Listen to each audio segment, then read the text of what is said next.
For 5 years, Gideon believed his sacrifice meant something, that his devotion to his paralyzed wife, Patricia, proved the depth of his love.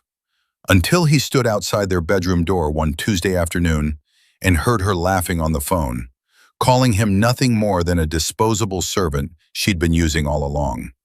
The words that came next would shatter everything he thought he knew about his marriage, his wife, and the accident that had changed their lives forever. What Gideon didn't know was that the truth waiting for him on the other side of that door would force him to make a choice that would either destroy him or set him free in ways he never imagined possible.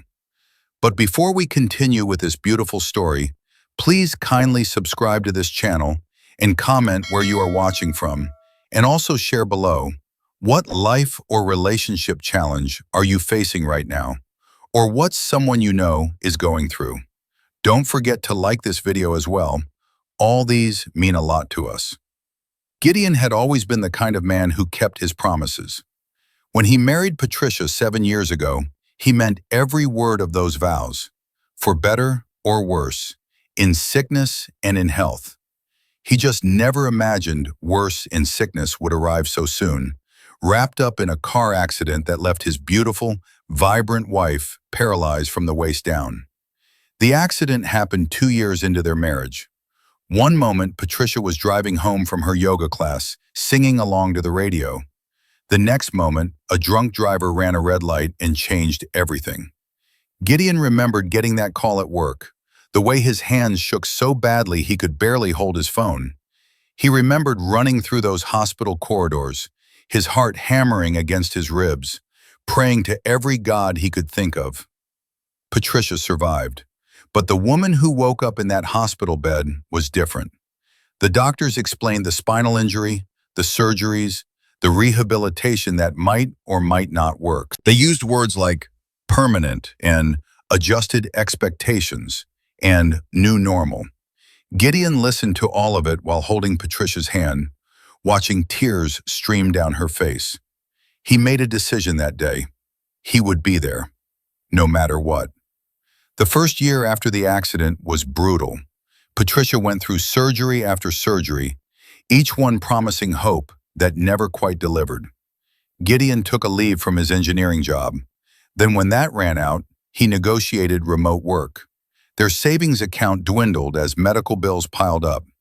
Insurance covered some of it, but not the experimental treatments Patricia insisted on trying, not the specialized equipment, not the modifications their home needed. Gideon sold his car and started taking the bus. He stopped going out with friends. Date nights became memories. His whole world shrunk down to their house, to Patricia's needs, to the endless routine of medications and physical therapy and doctor appointments.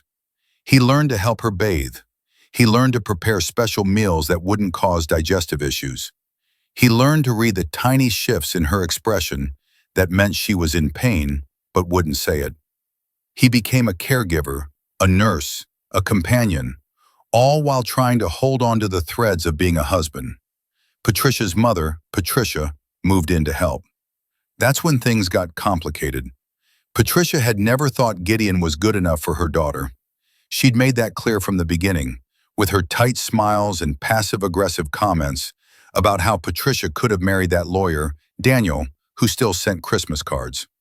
After the accident, Patricia's criticism became more direct. "You're holding the spoon wrong, Gideon. Patricia doesn't like her pillows arranged that way. Why are you giving her medication at this time? The doctor said morning doses should be earlier." Gideon bit his tongue. Patricia was helping, he told himself. Patricia needed her mother. He could handle a little criticism if it meant Patricia got better care. But Patricia wasn't just critical. She was territorial. She treated Gideon like an incompetent employee she couldn't quite fire. She'd swoop in whenever he was helping Patricia, correcting him, pushing him aside, making him feel useless in his own home. And Patricia never said anything. She just watched with tired eyes as her mother took over. The intimacy between Gideon and Patricia evaporated. Not just physical intimacy, though that was gone too. The emotional connection that had made them laugh together, finish each other's sentences, communicate with just a look. All of it faded like old photographs left in the sun. They became two people living in the same house, connected by obligation and medical schedules. Gideon told himself this was normal. Trauma changes people. Recovery takes time.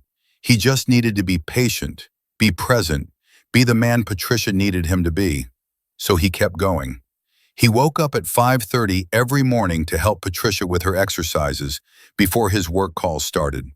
He prepared her meals exactly the way she liked them. He read to her when she couldn't sleep.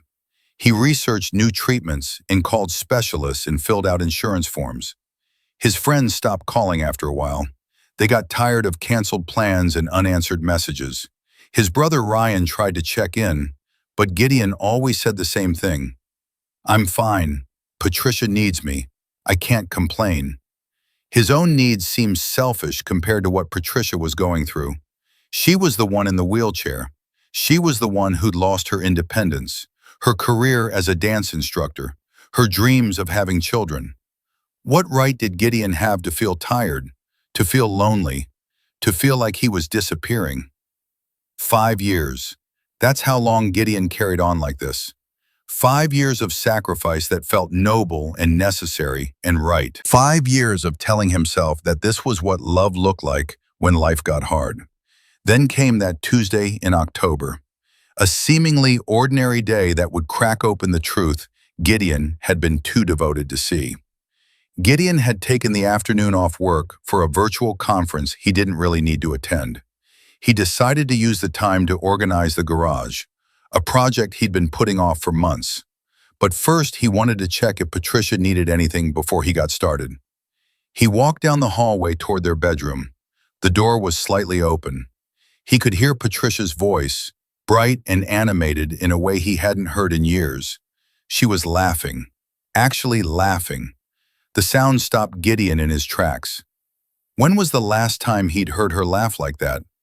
He stepped closer, not trying to eavesdrop, just curious about what had lifted her spirits. Maybe her physical therapist had called with good news. Maybe one of her old friends had reached out. "Oh my God, you should see him," Patricia was saying, her voice dripping with contempt Gideon had never heard her use. "He's like a little puppy dog, always desperate for approval. Honestly, it's pathetic." Gideon froze. His hand hung in the air, inches from pushing the door open. "Mother was right from the beginning," Patricia continued. "I should have married Daniel, but no, I had to go for the nice guy, the stable, boring engineer who thinks devotion makes up for excitement." She paused, and Gideon heard her laugh again, but this time it sounded cruel. 5 years and he's still here, playing the martyr. It's almost impressive how clueless he is. The hallway tilted. Gideon pressed his palm against the wall to steady himself. "The best part?" Patricia's voice dropped lower, more intimate, like she was sharing a delicious secret. "I don't even need him anymore. The settlement finally came through last week. 3.2 million from the drunk driver's insurance. I haven't told Gideon yet. Why would I? He's been useful, I'll give him that. A disposable servant who actually believes he's being a good husband." Gideon felt something inside his chest crack open. It wasn't his heart breaking. That would come later. This was something deeper. The foundation of reality itself fracturing beneath his feet. "Daniel's been so patient," Patricia said, her voice turning soft, affectionate in a way she hadn't spoken to Gideon in years. "We've been talking every day for the past 6 months. He wants to be with me, even with the wheelchair. Says he always loved me, always regretted not fighting for me back then. Once I get rid of Gideon, once the divorce is final, Daniel and I can finally be together. Mother's already planning where we'll live. She found this gorgeous, accessible condo downtown." If you're enjoying this story so far, pause and comment, "I am enjoying this story," below. Gideon couldn't breathe. 6 months. Patricia had been planning this for 6 months, and he'd been completely blind to it. Every meal he'd prepared, every bath he'd helped with, every night he'd stayed up researching new treatments, all of it while she was plotting her escape with another man. I know I should feel guilty, Patricia was saying, but honestly, Gideon made this easy. He's so eager to be the hero, so desperate to prove he's worthy of me. I just had to let him. The accident was the best thing that ever happened to our marriage. It gave me a way out with a settlement and a replacement husband waiting in the wings. Gideon backed away from the door, his legs moving on autopilot. He found himself in the garage, sitting on a storage box, staring at nothing. His mind couldn't process it. 5 years. 5 years of his life, sacrificed for a woman who saw him as nothing more than convenient help. A disposable servant. The worst part wasn't the betrayal. It was the realization of how stupid he'd been. All those times Patricia had seemed distant, unappreciative, he'd made excuses for her. The trauma, the pain, the adjustment to her new reality. But what if it was simpler than that? What if she just never valued him the way he valued her? And Patricia, God, Patricia must have known. All those criticisms, all that territorial behavior, she was pushing him out, making space for Daniel. Patricia's mother had been in on it from the beginning. Gideon sat in that garage for an hour, maybe 2. The concrete floor was cold beneath him. His hands were numb. Somewhere in the distance, he could hear traffic sounds. People living normal lives where wives didn't mock their husband's devotion and planned secret escapes with old flames. He thought about confronting Patricia, screaming at her, demanding answers. But what would be the point? She'd said everything he needed to hear through that bedroom door. She'd revealed exactly what she thought of him, of their marriage, of everything he'd sacrificed. The question wasn't what she'd done. The question was what he was going to do about it. Gideon stood up. His legs felt stronger now, steadier. Something was shifting inside him, something he hadn't felt in 5 years. Agency. Choice. The realization that he didn't have to keep being the devoted husband to a wife who saw him as disposable. He walked back into the house. Patricia was in the living room now, Patricia beside her. They were watching television, looking like the picture of a caring daughter and mother. Gideon studied them both, seeing them clearly for the first time in years. "Gideon, dear," Patricia said without looking away from the screen. "Patricia's cushion needs adjusting, and she'll want her afternoon medication in 20 minutes. Don't forget." Patricia glanced at him briefly, her expression neutral, giving away nothing of the phone call she just finished. "Also, I'm thinking salmon for dinner. You know how I like it prepared." Gideon looked at his wife, really looked at her. She was still beautiful, even in the wheelchair. But beauty was just packaging. Inside was someone he no longer recognized, someone he possibly never really knew. "Sure," Gideon said quietly. "Salmon, no problem." He went to the kitchen, his mind racing. Patricia wanted to divorce him, to cast him aside for Daniel and her mother's approval, and a new life, funded by settlement money she hadn't bothered to mention. She thought he was clueless, pathetic, easy to manipulate. She had no idea what was coming. Gideon pulled out his phone and opened a search engine. He typed carefully, deliberately. His hands weren't shaking anymore. "Divorce lawyers near me." Then another search. "Hidden assets in divorce." And one more. "How to protect yourself in a marriage with a disabled spouse." Little did Patricia know, her disposable servant was about to become her biggest problem. And what Gideon would discover in the next 48 hours would turn Patricia's perfect plan into a nightmare she'd never seen coming. The truth about the accident, about Daniel, about the settlement money, it was all about to unravel in ways that would leave everyone reeling. Gideon had spent 5 years being the perfect caregiver, but in just 48 hours, he was about to discover that devotion had made him blind to a conspiracy far worse than his wife's cruel words. Patricia thought she'd hidden her tracks, but what Gideon uncovered wasn't just betrayal, it was evidence of a plot that would make his blood run cold and transform his heartbreak into something much more dangerous. The morning after overhearing Patricia's phone call, Gideon woke up different, not broken, not defeated, focused. He'd spent most of the night in his home office, the door locked, diving into research that felt like preparation for battle. He'd learned something important during those dark hours. Documentation was everything. He started his day the same way he always did. Wake up at 5:30, help Patricia with her morning routine, prepare breakfast exactly how she liked it. But now, every interaction felt like acting in a play where only he knew the real script. "You seem tired," Patricia said as Gideon adjusted her pillows. Her tone carried that familiar edge of criticism. "Are you getting enough sleep? I need you functional, Gideon." He smiled, the same patient smile he always gave her. "I'm fine, just stayed up late watching a documentary." The lie came easily, too easily.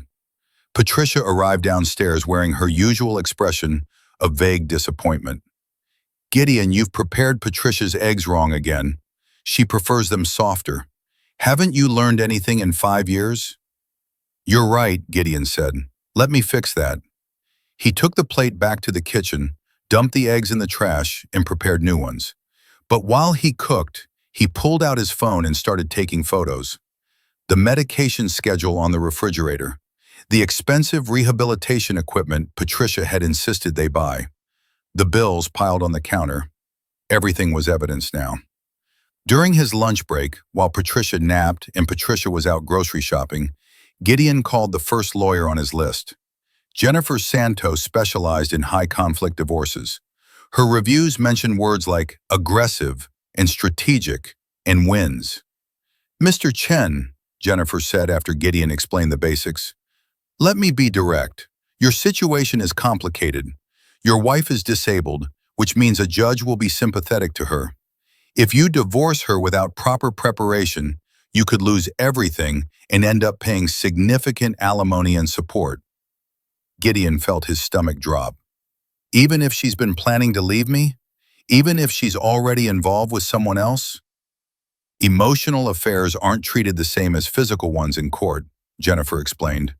"And if she can prove she's dependent on you for care, that works in her favor. However, you mentioned a settlement she hasn't disclosed?" $3.2 million, Gideon said. "I overheard her on the phone. She got it last week from the accident lawsuit. I knew the case was ongoing, but she told me it would take years to resolve." Jennifer was quiet for a moment. That changes things. Hidden assets in a marriage are serious. If she's concealing a settlement, especially one that large, that's fraud. But we need proof. Without documentation, it's your word against hers. Gideon felt the first spark of real hope. "How do I get proof?" "Bank statements, legal documents, any correspondence about the settlement. Can you access her email or phone?" Gideon thought about Patricia's laptop, sitting on the desk in their bedroom. She used it daily for her online support groups and video calls. She'd never bothered with complicated passwords because she trusted him completely. Or rather, she trusted that he was too devoted and stupid to ever snoop. "I can access her laptop," Gideon said. "Then that's your first step, but be careful. If you're planning to leave this marriage, you need to do it smart. Document everything. Financial records, evidence of her communications with this Daniel person, proof of the settlement, anything that shows she's been deceptive. And Gideon, start separating your finances quietly. Open a new bank account she doesn't know about. Transfer small amounts gradually. Protect yourself." After the call ended, Gideon sat in his car outside the house, his hands gripping the steering wheel. This felt wrong, sneaky. He'd never been the type to go through someone's private things. But then again, he'd also never been the type to be called a disposable servant by his own wife. That evening, Gideon waited until Patricia was settled in bed, watching her nightly television shows. Patricia had gone to her own room. The house was quiet except for the muted sound of a cooking competition coming from the bedroom. "Patricia, I'm going to take a shower and then finish some work emails," Gideon said from the doorway. "Need anything before I get started?" Patricia barely glanced at him. "I'm fine. Just make sure you're not up too late. I need you alert tomorrow. We have that specialist appointment at 11. Gideon showered quickly, then went to the home office. But instead of opening his work laptop, he retrieved Patricia's laptop from the bedroom, claiming he needed to charge it for her. His heart pounded as he opened it in the privacy of the office. No password. She trusted him that much, or cared that little. Gideon started with her email. He felt dirty doing it, like he was becoming someone he didn't want to be. But then he found the first message from Daniel, dated 8 months ago, and the guilt evaporated. "Patricia, my love," the email began. "I can't stop thinking about our video call today. Seeing your beautiful face, hearing your voice, it reminds me of everything I lost when I let you go. Gideon doesn't deserve you. He never did. You deserve someone who sees you as the incredible woman you are, not a patient to manage. When this is all over, when you're free, we'll have the life we should have had from the beginning. I promise." Gideon scrolled through dozens of emails. Love notes, plans, Daniel sending pictures of condos he wanted them to view together, Patricia responding with heart emojis and promises about their future. The intimate way they wrote to each other, like they'd been together for years instead of conducting a secret, emotional affair. Then Gideon found a folder labeled Settlement Documents. His hands trembled as he opened the files. The lawsuit had indeed settled. $3.2 million, deposited into an account Gideon had never heard of. An account in Patricia's name alone. The deposit date was 2 weeks ago, not last week like she'd told Daniel. She'd been sitting on this money, hiding it, while Gideon paid bills from their joint account and watched their savings disappear.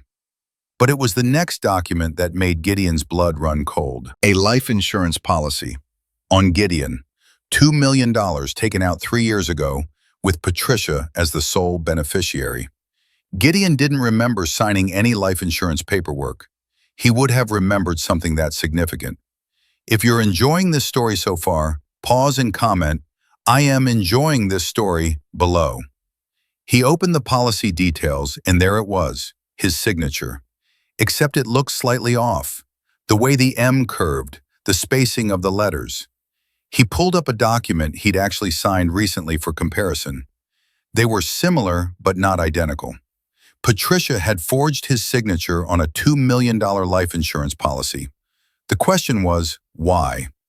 If she was planning to divorce him, the insurance would be meaningless. Unless she wasn't planning a divorce. Unless she had something else in mind. Gideon felt sick.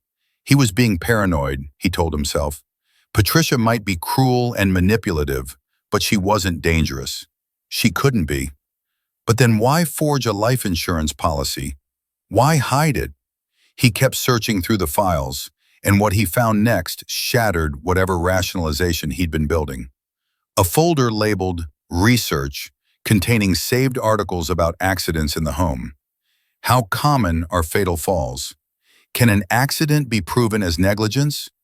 What happens if a caregiver makes a mistake that leads to death? Gideon stood up so fast his chair rolled backward and hit the wall. He paced the small office, his mind racing. No, this couldn't mean what he thought it meant.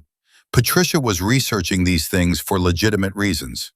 Maybe she was worried about her own safety. Maybe it was about something else entirely. But the timing, the life insurance policy, the hidden settlement money, the secret relationship with Daniel, it all painted a picture that terrified him. Gideon forced himself to sit back down. He needed to think clearly.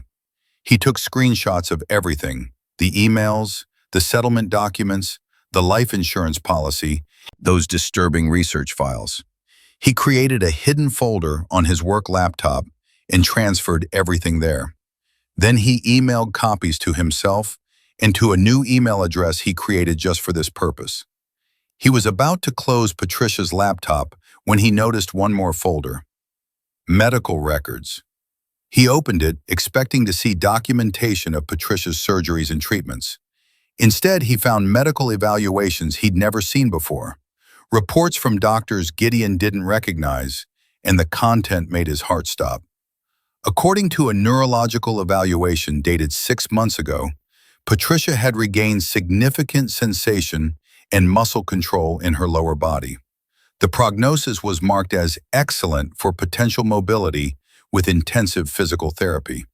Another report, dated 3 months ago, noted that patient continues to show remarkable progress but has declined aggressive rehabilitation, stating she's not ready emotionally. Gideon reread the documents 3 times, unable to process what they were saying. Patricia could potentially walk. Maybe not perfectly, maybe not without assistance, but she had mobility she'd never mentioned to him. All this time he'd been helping her with transfers, with exercises, treating her as completely paralyzed from the waist down.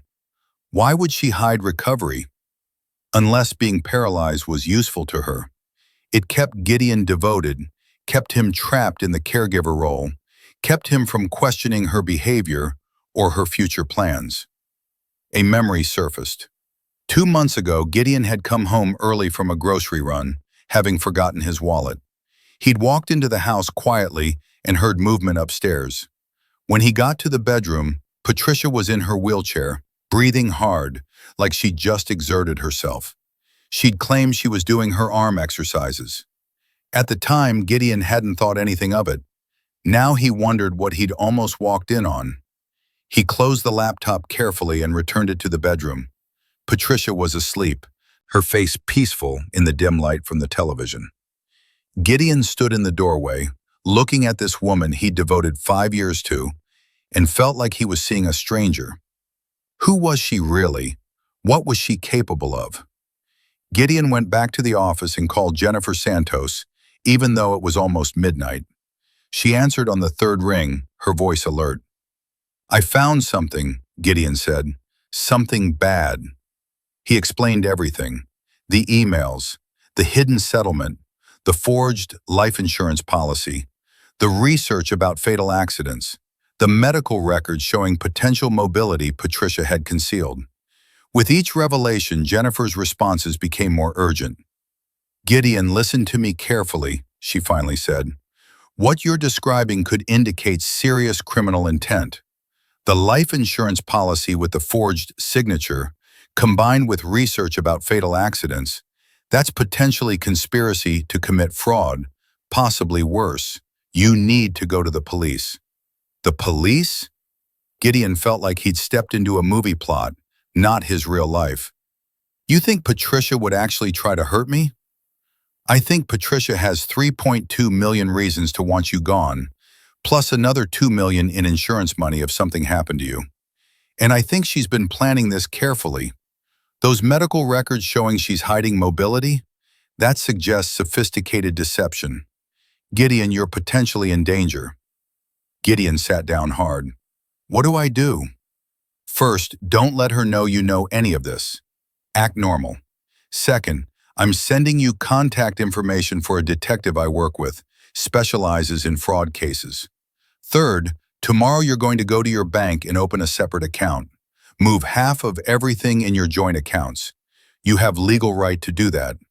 Fourth, I need you to get those screenshots to me tonight, all of them. And fifth, start thinking about somewhere safe you can stay." Leave the house? The suggestion felt absurd. This was his home. "Gideon, if I'm right about what she's planning, staying in that house is dangerous. At minimum, you need a backup plan. A friend's place, your brother, somewhere you can go quickly if you need to."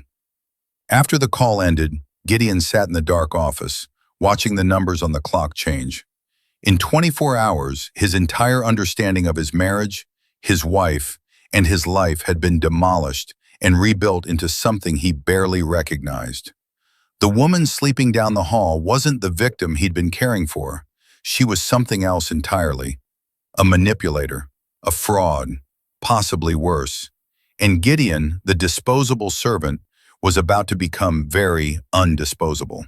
But he needed to be smart, careful. One wrong move and Patricia would know he discovered her secrets. He needed more than just screenshots and lawyer advice. He needed irrefutable proof and a plan that would expose everything. What Gideon didn't know was that in the next 3 days, the confrontation that would change everything was already in motion, triggered by a person he never expected to be his ally. and the revelation waiting for him would expose a conspiracy even darker than what he'd already uncovered. Gideon thought he'd discovered Patricia's entire plan, but the call he received at 3 in the morning from an unknown number would reveal that the conspiracy went deeper than he ever imagined, and the person on the other end would give him something more dangerous than evidence, a choice between revenge and redemption. Gideon hadn't slept. He'd been sitting in the office, staring at the screenshots on his laptop, trying to piece together a strategy. When his phone rang at 3 a.m., he jumped, his heart hammering. Unknown number. He almost didn't answer. "Mr. Chen?" A woman's voice, unfamiliar, slightly hoarse like she'd been crying. "You don't know me. My name is Rebecca. I'm Daniel's wife." Gideon's entire body went rigid. Daniel had a wife. Of course he did. Why hadn't Gideon thought to search for that? "I know about Daniel and your wife," Rebecca continued. Her voice shook with barely controlled emotion. "I've known for weeks. I've been watching, gathering evidence, and I think you need to hear what I found." They met at an all-night diner 40 minutes later. Rebecca was younger than Gideon expected, maybe early 30s, with dark circles under her eyes that suggested she'd been sleeping as poorly as him. She carried a leather folder, which she placed on the table between them like a peace offering. "I hired a private investigator," Rebecca said without preamble. 3 months ago, I knew Daniel was having an affair, but he's smart about it. Never leaves evidence on his phone, always uses his work laptop. But investigators have ways." She opened the folder and pulled out photographs. Daniel and Patricia together. Not just emails and phone calls, actual photographs. Patricia in her wheelchair at a park, Daniel beside her, their hands intertwined. Another photo, Patricia reaching up to touch Daniel's face. The timestamps showed these meetings had been happening for months. "But that's not the worst part," Rebecca said. She pulled out more documents. The investigator dug into Daniel's finances. He's been paying for something called a specialized rehabilitation facility, $20,000 over 6 months. When I confronted him about it, he claimed it was a business investment. But I did more research. She slid a pamphlet across the table. "This is the facility. It's a private rehab center that specializes in intensive physical therapy for spinal injuries. Very exclusive, very expensive. And according to their records, they've been treating a patient named Patricia Chen." Gideon felt the pieces clicking together with sickening clarity. "She's been getting secret physical therapy." "Therapy you didn't know about," Rebecca confirmed. "Therapy Daniel was funding. Why would he pay for your wife's rehabilitation unless they were planning a future together?" Gideon showed Rebecca what he'd found, the medical records indicating Patricia's hidden recovery, the settlement money, the life insurance policy.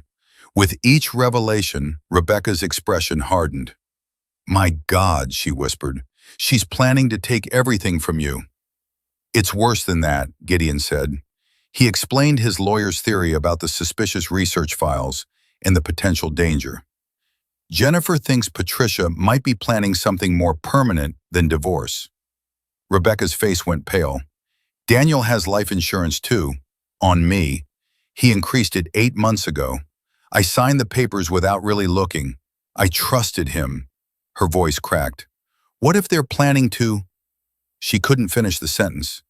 They sat in silence for a moment, two strangers bound together by betrayal, staring at evidence of a conspiracy that seemed impossible, yet was laid out in documents and photographs in front of them. "We need to expose them," Rebecca finally said. Her voice was steady now, determined. "Not just divorce them, actually expose what they've been planning." Gideon thought about the revenge that had been simmering in his chest since overhearing that phone call. Patricia thought he was disposable. She was about to learn otherwise. But as he looked at Rebecca's face, at the pain there that mirrored his own, he felt something else. Not just anger, a strange kind of clarity. "If we expose them," Gideon said slowly, "we destroy them. Their reputations, their relationship, everything. Is that what you want?" Rebecca's eyes flashed. "They destroyed us first. Daniel promised me forever. We've been married 9 years. We have a life together. And he was going to throw it all away for your wife? While potentially planning to—" She stopped, took a breath. "Yes, Gideon. I want them exposed, don't you?" Did he? Gideon thought about 5 years of devotion, 5 years of sacrifice. But he also thought about who he'd become in those 5 years. Small, diminished. A man who'd forgotten he had value beyond his usefulness. Patricia's cruelty had hurt him, but his own willingness to disappear had enabled it. "I want her to face consequences," Gideon said carefully, "but I don't want to become the villain in my own story." Rebecca leaned forward. "Then let's be smart about this. We have evidence of fraud, conspiracy, potential insurance fraud. We go to the police, let the legal system handle it. They face real consequences, not just public embarrassment." Gideon pulled out his phone and called Jennifer Santos. At 3:30 a.m. she answered again, and Gideon wondered if lawyers ever slept. He explained about Rebecca, about Daniel's payments for secret rehabilitation, about the life insurance policy on Rebecca too. "This is enough," Jennifer said, her voice sharp with focus. "This is absolutely enough for police involvement. The pattern of behavior, the financial fraud, the forged documents. Mr. Chen, I'm calling my detective contact right now. You and Rebecca need to go to the police station first thing in the morning. Don't confront them. Don't warn them. Just gather your evidence and file a report." At 7 a.m., Gideon arrived home. He'd told Patricia via text that he'd gotten called in for an early work emergency. Patricia was already up, making breakfast. Patricia was in the living room, scrolling through her phone. "Gideon, finally," Patricia said with her usual disdain. "Patricia's been waiting for her morning routine. You know she needs consistency." Gideon looked at Patricia and realized she must have known. All of it. The affair, the settlement, probably the life insurance too.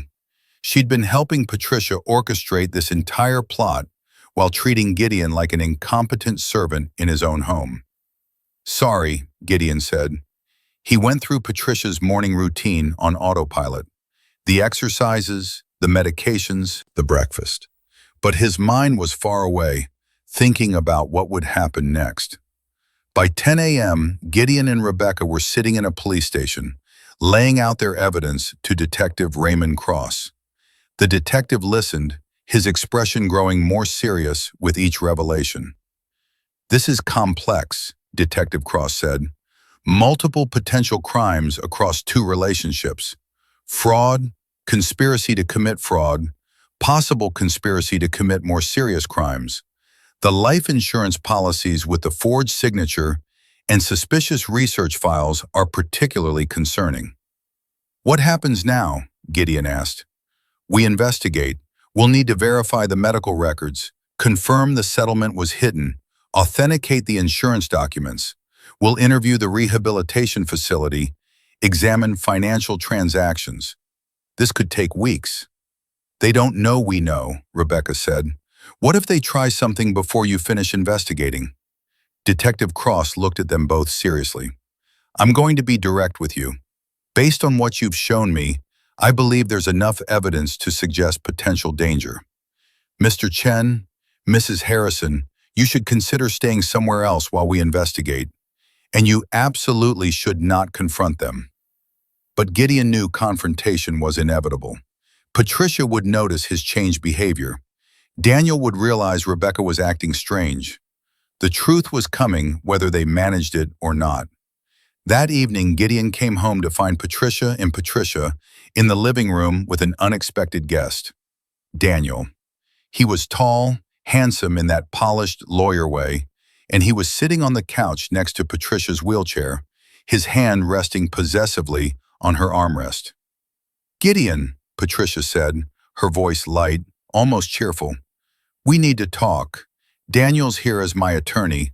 I'm filing for divorce." So she was going to beat him to it. Gideon felt a strange sense of calm wash over him. This was the confrontation, happening on her terms, but he was ready. If you're enjoying this story so far, pause and comment, "I am enjoying this story," below. "Okay," Gideon said simply. He sat down in the chair across from them. Patricia blinked. She'd clearly expected more reaction. "Okay, that's all you have to say?" "I mean, I knew this was coming," Gideon said. "I heard you on the phone last week, talking to Daniel, calling me a disposable servant, discussing your plans." The room went completely silent. Patricia's face drained of color. Daniel straightened up, his lawyer instincts activating. But Patricia's expression shifted through surprise, anger, and finally settled on cold calculation. "You were eavesdropping on my private conversation?" She made it sound like he'd committed some terrible violation. "I was walking to our bedroom in our house," Gideon said. "You were talking loud enough for me to hear. About the settlement you've been hiding, about your relationship with Daniel, about how you've been using me for 5 years. You don't understand the context," Patricia started, but Gideon held up his hand. "I also know about the medical records showing you've regained mobility you never told me about. The secret physical therapy sessions Daniel's been funding. The life insurance policy you forged my signature on. The research you've been doing about fatal accidents." Patricia gasped. Daniel's face went rigid. And Patricia looked at Gideon like she was seeing him for the first time. Really seeing him. Not the devoted servant. Not the disposable husband. Someone who'd outmaneuvered her. "You went through my private files," Patricia said, her voice shaking with rage. "That's illegal. Invasion of privacy." "Actually," Gideon said, "accessing a shared laptop in our marital home during an ongoing marriage isn't illegal. But forging someone's signature on a life insurance policy? That's fraud. Hiding marital assets like a $3 million settlement? That's fraud too. And the police are very interested in all of it." Daniel stood up abruptly. "Gideon, I think we should all take a breath here. These are serious accusations." "They're not accusations," Gideon said. "They're facts. Documented facts. Screenshot facts. Facts I've already shared with my lawyer and the police. Detective Cross is conducting an investigation right now." Patricia's wheelchair rolled forward slightly. For a moment, Gideon saw something flash across her face. Fear. Real fear. "You went to the police? What did you expect me to do? Keep playing the devoted husband while you plan to take everything from me? Or worse?" Gideon stood up. "I spent 5 years sacrificing everything for you, Patricia. My career, my friends, my life. I did it because I loved you, because I thought that's what marriage meant. But you saw all that devotion as weakness. You used it. You exploited it. You don't know what it's been like for me," Patricia said, and now her voice was breaking. "Being trapped in this chair, losing everything I was. I needed someone to blame, and you were there. There. Always trying so hard. It was suffocating. So you decided to betray me?" Gideon felt tears burning his eyes, but he wouldn't let them fall. "Not now. Instead of talking to me, instead of being honest about your needs or your recovery or your feelings, you built a whole secret life. You planned to take my money, my dignity, maybe even my life based on that insurance policy and those disturbing research files." "I would never," Patricia started, but she couldn't finish, because they all knew she'd considered it. Maybe not seriously, maybe just as a fantasy, but she'd considered it enough to research it, to create the insurance policy, to set up the pieces. Patricia finally spoke up. "Gideon, you have to understand, Patricia deserves happiness. After everything she's been through." "Don't," Gideon said sharply. "Don't make this about her suffering.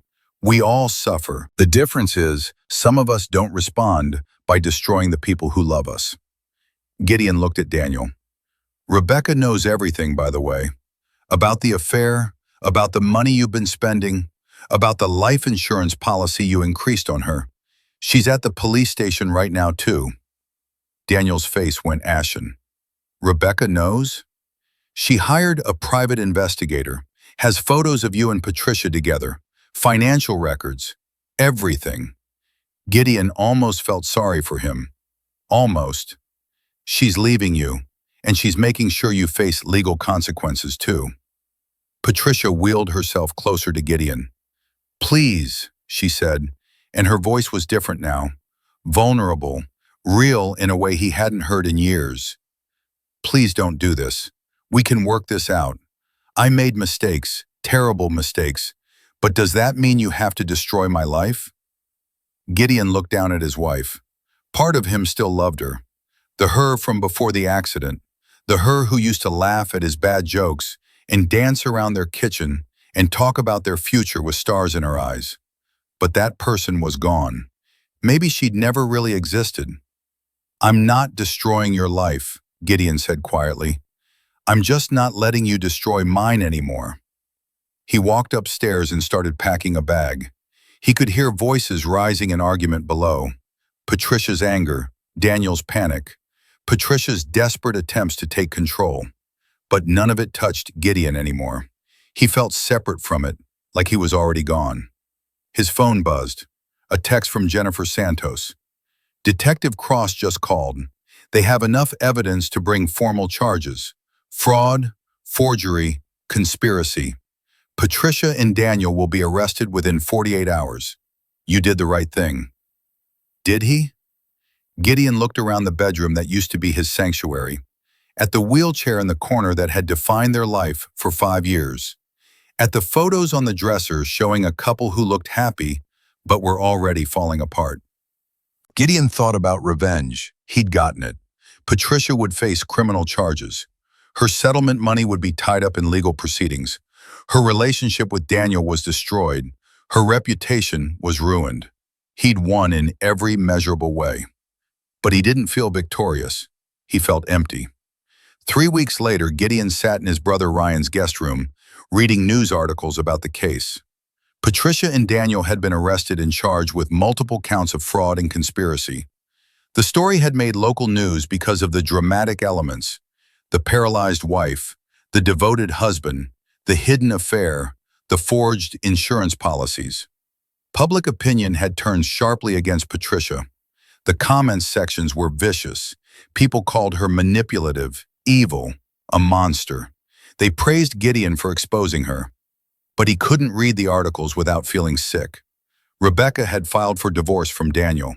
Last Gideon heard, she was in therapy, trying to process the betrayal and move forward. She'd called him once, to thank him for giving her the courage to act. They'd promised to stay in touch, though Gideon doubted they would. They were reminders of each other's worst moments. Jennifer Santos had negotiated a settlement where Gideon kept most of the marital assets. Patricia's settlement money was frozen pending the criminal trial. The life insurance policy was invalidated due to the forged signature. Financially, Gideon would be okay. But money wasn't the point. It had never been the point. Gideon's phone rang. He almost didn't answer when he saw it was Patricia, but curiosity won. Gideon, Patricia's voice was subdued, all the arrogance stripped away.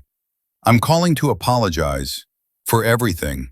I was so focused on what I thought Patricia needed, on protecting her, that I enabled something terrible. I should have seen what she was becoming. I should have stopped her. Gideon didn't know what to say. Patricia continued. Patricia's in a dark place right now. The legal trouble. Losing Daniel. Losing you. She's realized what she threw away. She asked me to tell you she's sorry for all of it. She knows you'll never forgive her, and she doesn't blame you. But she wanted you to know that somewhere under all the anger and manipulation, there was a person who did love you, before she lost herself. Gideon felt tears finally come, the ones he'd been holding back for weeks. Tell Patricia I hope she finds herself again. I really do. But I can't be part of that journey. After the call ended, Gideon looked out the window at his brother's backyard. Kids were playing next door, their laughter carrying on the wind. Life continuing, indifferent to his personal tragedy. Gideon thought about the man he'd been 5 years ago. Hopeful, in love, ready to handle anything. Then he thought about the man he'd become, the invisible servant, sacrificing everything until nothing was left. And now, who was he? The victim? The victor? Both? Neither? 6 months later, Gideon had moved into his own apartment, small but comfortable, his own space. He'd started therapy to work through the betrayal and his own codependency issues. He'd reconnected with old friends. He'd even gone on a few dates, though nothing serious. The trial had concluded. Patricia pled guilty to fraud charges in exchange for a reduced sentence. She served 8 months in a minimum security facility. Daniel lost his law license. Their relationship had imploded spectacularly once the legal pressure hit. Gideon didn't follow the details too closely. He was trying to move forward. One Saturday afternoon, Gideon was at a coffee shop reading when someone sat down across from him. He looked up, startled. It was Patricia. Not in a wheelchair, standing, dressed in jeans and a sweater, looking more like the woman he'd married than he'd seen in years. "I know I shouldn't be here," Patricia said immediately. "I'm violating the restraining order, but I needed to see you, to say things in person." Gideon should have called the police, but he didn't. He just waited. "The accident didn't paralyze me permanently," Patricia said, her voice steady. "You know that now, but it did break something else, something in my mind. I became obsessed with being a victim because it felt easier than fighting to recover. And you let me. You enabled it because you love me too much to push me to be better." "That's not fair," Gideon said. "I was trying to support you." "I know, and I twisted that support into something toxic. I made you my servant because it was easier than facing my own fears about recovery, about who I'd be if I wasn't broken." Patricia's eyes filled with tears. "What I did to you was unforgivable. The manipulation, the betrayal, the cruelty. I destroyed the best thing in my life because I was too scared and selfish to appreciate it." Gideon felt something loosening in his chest. Not forgiveness, not yet, but understanding. "What do you want from me, Patricia?" "Nothing," she said. "I want nothing from you. You've given me more than I deserved already. I just wanted you to know that I'm working on myself. Real therapy, real physical rehabilitation, facing what I did and why. And I wanted you to know that you deserve so much better than what I gave you. You deserve someone who sees your devotion as the gift it is." Patricia stood up to leave, then paused. "I heard you're dating someone. I hope she makes you happy, Gideon. Truly happy, in the way I never could." She walked away, moving with a slight limp, but walking nonetheless. Gideon watched her go, feeling the weight of 5 years finally lifting. He pulled out his phone and texted Emma, the woman he'd been seeing for the past month. "Want to grab dinner tonight? I have something I want to tell you about being ready to actually move forward." Her response came quickly. "Yes, I've been waiting for you to be ready." Gideon smiled. Maybe that was the lesson in all of this. Love wasn't about sacrifice that destroyed you. It wasn't about devotion that made you disappear. Real love was about seeing and being seen, supporting without enabling, being strong enough to be vulnerable. Patricia had called him a disposable servant, and in a way she'd been right. He'd made himself disposable by forgetting he had value beyond his usefulness. But he wasn't that man anymore. Gideon paid for his coffee and walked out into the afternoon sunlight, ready to write a new story. One where he wasn't the devoted victim or the vengeful hero, just a man who'd learned the hardest way possible that sometimes the person you need to save most is yourself. And that sweet revenge isn't about destroying the person who hurt you. It's about rebuilding yourself into someone they could never diminish again. It's about walking away with your dignity intact and your heart open to something better. That's the revenge that actually heals. That's the victory that actually matters. This story isn't just about betrayal or revenge. It's about something much deeper that touches all of our lives in ways we might not even recognize. It's about the dangerous line between love and self-destruction, between devotion and disappearing, between being supportive and losing yourself completely. Gideon's journey teaches us one of life's hardest lessons. Sacrifice without boundaries isn't love, it's self-erasure. And when you erase yourself for someone else, you don't just lose who you are, you also lose the ability to have a real, healthy relationship. Think about it. Gideon spent 5 years being the perfect caregiver. He gave up his career momentum, his friendships, his hobbies, his own needs. He told himself this was what love looked like. This was what marriage vows meant. For better or worse, in sickness and in health. But here's the truth nobody talks about. Those vows were never meant to require you to disappear. They were never meant to turn you into a servant who forgets they're also a human being with value, needs, and dreams. The first lesson here is about boundaries. Gideon had none. When Patricia needed help, he helped. When Patricia criticized him, he accepted it. When his own exhaustion and loneliness screamed for attention, he ignored it. He believed that setting boundaries with someone who was suffering would make him selfish. But boundaries aren't selfish. They're essential. You cannot pour from an empty cup. You cannot love someone well when you've forgotten how to love yourself. Patricia's behavior was inexcusable. The manipulation, the betrayal, the cruelty. But Gideon's willingness to accept less than he deserved enabled that behavior. When you teach people that your needs don't matter, they eventually believe you. When you show people that you'll tolerate anything, they'll give you anything to tolerate.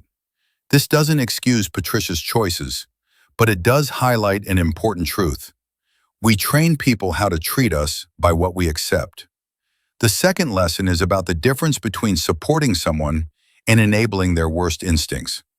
Gideon thought he was being supportive by never pushing Patricia, never questioning her, never demanding she work on her recovery or treat him with respect.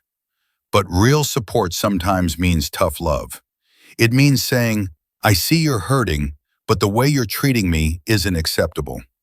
It means encouraging growth, not accommodating stagnation. Patricia became trapped in victimhood, partly because Gideon never challenged it.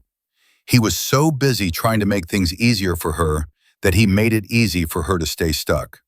True love doesn't just comfort, it also challenges. It sees potential and calls it forward, even when that's uncomfortable. The third lesson is about the danger of defining yourself entirely by your usefulness to others.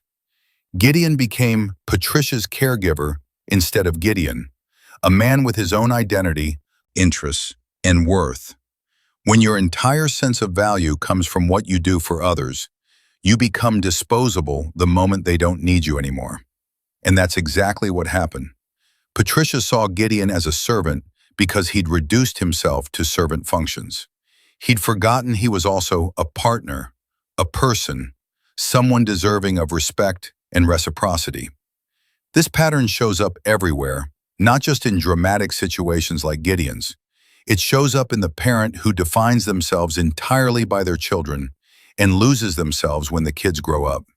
It shows up in the employee who works 80-hour weeks to prove their worth and wonders why they still feel empty. It shows up in the friend who's always available, always helping, but never asks for help themselves. When you make yourself small enough to fit into someone else's needs, you shouldn't be surprised when they start treating you as small. The fourth lesson is about the necessity of paying attention to how people treat you, not just what they're going through. Gideon made excuses for Patricia's coldness, her ingratitude, her criticism. She's suffering, she's traumatized, she's adjusting. All true. But also true, she was treating him badly. Both things can exist at the same time. Someone can be going through something difficult and still be responsible for how they treat you. Pain doesn't give anyone a free pass to be cruel. When you ignore red flags because you're being understanding, you're not being compassionate, you're being complicit in your own mistreatment. Real compassion includes having compassion for yourself. It means recognizing that everyone is fighting battles, including you, and your battles matter just as much. The fifth lesson is about the transformative power of choosing yourself. When Gideon finally discovered the truth and chose to protect himself, to document the abuse, to involve lawyers and police, to stop enabling Patricia's plans, that wasn't revenge, even though it felt like it. That was self-respect. That was Gideon finally remembering he mattered. And paradoxically, that's when he became most powerful. Not as the devoted servant, but as a person who valued himself enough to demand better. The most beautiful part of this story is the ending. Gideon could have stayed bitter. He could have let Patricia's betrayal define him forever. Instead, he chose healing. He chose therapy. He chose to understand his own patterns of codependency. He chose to open his heart again while maintaining the boundaries he'd learned were essential. That's the real victory. Not destroying Patricia, but rebuilding himself. And notice what happened with Patricia too. When she finally faced consequences, when Gideon stopped enabling her, when she had to confront what she'd become, she started to change. She started real therapy. She started real physical rehabilitation. Sometimes the most loving thing you can do for someone is stop protecting them from the consequences of their actions. Gideon's choice to walk away actually gave Patricia the space to grow in ways she never would have if he'd stayed and kept enabling her. The final lesson is this: love should expand you, not shrink you. A healthy relationship makes both people bigger in joy, in growth, in becoming who they're meant to be. When a relationship consistently makes you smaller, when you're constantly sacrificing without reciprocity, when you've forgotten what brings you joy outside of serving someone else, that's not love. That's not even close to love. Gideon learned that sweet revenge isn't about hurting the person who hurt you. It's about refusing to hurt yourself anymore. It's about choosing healing over bitterness, growth over victimhood, self-respect over self-sacrifice. It's about walking away from people and situations that diminish you and walking toward a life where you're valued, respected, and loved. Starting with how you value, respect, and love yourself. That's the lesson we all need to hear. You are not disposable. Your needs matter. Your worth isn't measured by how much you sacrifice. And sometimes the most loving thing you can do is choose yourself.